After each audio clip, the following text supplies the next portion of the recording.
پھیپھڑوں کا کینسر تمام کینسرز میں سب سے زیادہ مہلک سمجھا جاتا ہے، لیکن اس کینسر کے بارے میں تحقیق اور گفتگو اس طرح نہیں ہوتی جس طرح بریسٹ کینسر، پروسٹیٹ یا دوسرے کینسرز کو اہمیت دی جاتی ہے۔ ماہرین سمجھتے ہیں کہ اس کی ایک وجہ عام طور سے اس کینسر کا سگریٹ نوش افراد کے ساتھ زیادہ ہونا ہے، اور اس کے ساتھ ساتھ ایک سٹگما بھی جوڑا ہے کہ اس بیماری کے وہ خود ذمہ دار ہیں، لیکن یہ ایک حقیقت ہے کہ لنگ کینسر کسی کو بھی ہو سکتا ہے۔ پھیپھڑوں کا کینسر مردوں اور عورتوں دونوں میں کینسر سے اموات کی سب سے بڑی وجہ ہے، اور یہ کینسر سے ہونے والی تمام اموات کا تقریباً 25% ہے، یعنی ہر سال بڑی آنت، چھاتی اور پروسٹیٹ کے کینسر سے کہیں زیادہ لوگ پھیپھڑوں کے سرطان کی وجہ سے مرتے ہیں۔ پھیپھڑوں کے کینسر سے سب سے زیادہ خطرہ تمباکو نوشی کرنے والوں کو ہے، لیکن یہ کینسر کسی کو بھی ہو سکتا ہے۔ کرس ڈرافٹ سابق نیشنل فٹ بال لیگ کے کھلاڑی ہیں، اور وہ ٹیم ڈرافٹ فیملی فاؤنڈیشن کے ذریعے لنگ کینسر کے لیے ریسرچ اور مریضوں اور ان کے خاندانوں کو سپورٹ فراہم کرتے ہیں۔ اس کینسر کے ساتھ ان کی جنگ ذاتی نوعیت کی ہے۔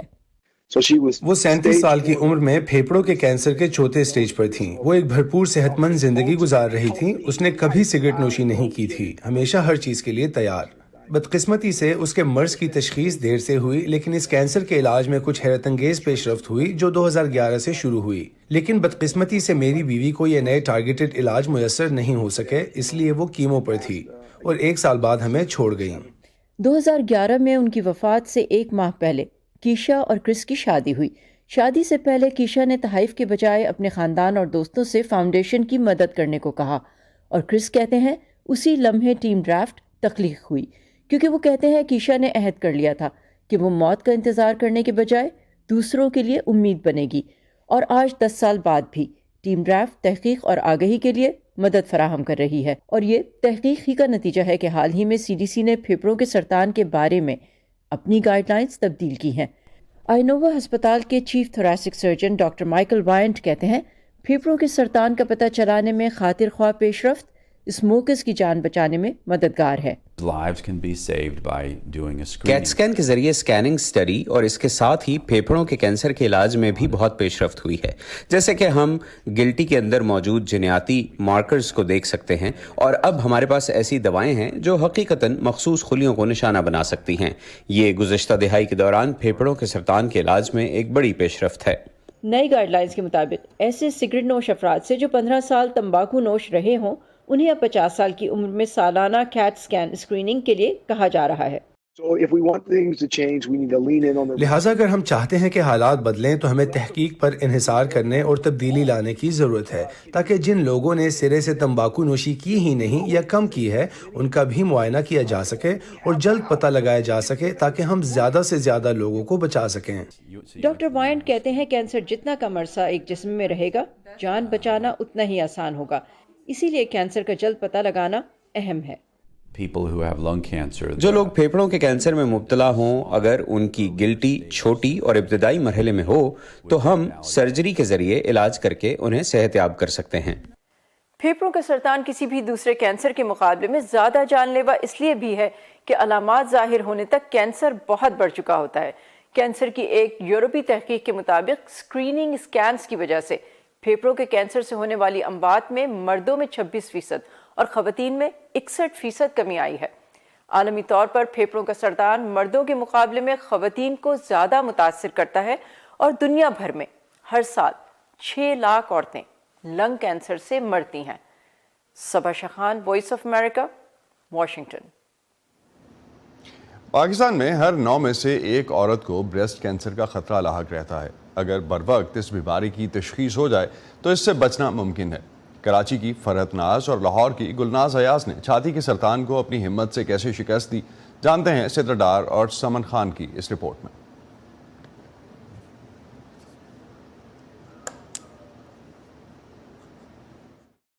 کچھ عرصے پہلے میری والدہ کے انتقال کے بعد مجھے فیل ہوا کہ کوئی چھوٹی سی ایک مائنر سی گٹھلی ہے، تو میں نے اس کی کیئر نہیں کی۔ میں نے کہا صحیح ہو جائے گا، وہ کرتے کرتے بڑی گٹھلی بن گئی اور کافی بڑی بن گئی۔ اس میں مجھے اس دوران میں بخار ہو رہا تھا۔ مجھے بہت ایک چھوٹا سا لمپ فیل ہوا تھا اپنی لیفٹ بریسٹ پہ، اور میں اس کو اس طرح سے دیکھ رہی تھی جیسے ہماری باڈی چینجز ہوتی ہیں، تو میں اس کو جو ہے محسوس کر رہی تھی کہ یہ ایک چیز جو ہے بہت چنے کی مطلب دال جتنا تھا تو وہ اس کو میں دیکھ رہی تھی کہ یہ ایک نارمل سی چیز میرے اندر جو ہے نا بڑھ رہی ہے.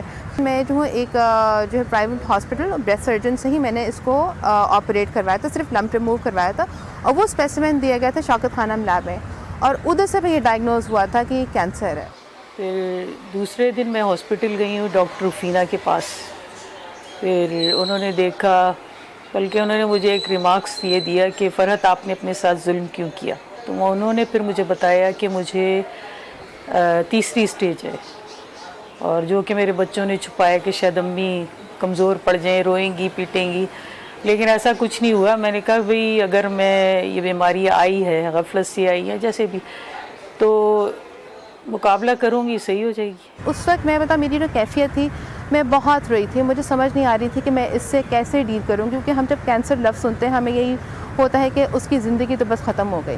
اور اس وقت جو ہے نا میری بیٹی اتنی چھوٹی تھی, وہ اس کے میں روئی جا رہی ہوں, اور وہ مجھے پوچھ رہی تھی کہ ماما کیا ہو گیا. مجھے سمجھ نہیں آ رہی تھی کہ میں اس کو کیا بتاؤں. کیمو میں یہ ہوتا تھا کہ بھئی میں ہنستے کھلتے گئی, ہنستے کھلتے واپس آ گئی, اور 2 دن تک ایسا ہوتا تھا کہ ہوش نہیں ہے, نیند آ رہی ہے, بس اٹھا کے بچے کچھ کھلا پلا رہے ہیں لکوڈ کی صورت میں, تو ہوش آتا تھا. اس کے بعد پھر ریڈیشن میں یہ ہوا ہے کہ میں جاتی تھی, گھر گئی اور آئی اور ریسٹ کیا, تو اس وقت کچھ اتنا فیل نہیں ہوتا تھا. اس کے بعد جب ختم ہو گئی ہیں شوائیں, اس کے بعد پھر میں کافی بیمار رہی ہوں, اور ڈاکٹر نے کہا کہ یہ ہونا تھا, کیونکہ جس سائڈ پر آپریٹ ہوا ہے تو وہ جلد پھٹ جاتی تھی. مطلب وہ اتنی تکلیف دہ ایک مرحلہ تھا, لیکن اس میں بھی میں اللہ کا ہی نام لیتی تھی, شکر ادا کرتی تھی اللہ کا. کیمو تھراپی جو ہے I would say that is like the deadliest part of the treatment. اس میں آپ کی جو ہے نا ساری ہمت جو ہے وہ جواب دے جاتی ہے, کیونکہ اس میں آپ ایک ایسے شخص بن جاتے ہیں, ایک ایسا انسان بن جاتے ہیں کہ آپ اپنے آپ کو بھی نہیں دیکھ پاتے, آپ پہچان نہیں پاتے کہ آپ یہ خود وہ ہو.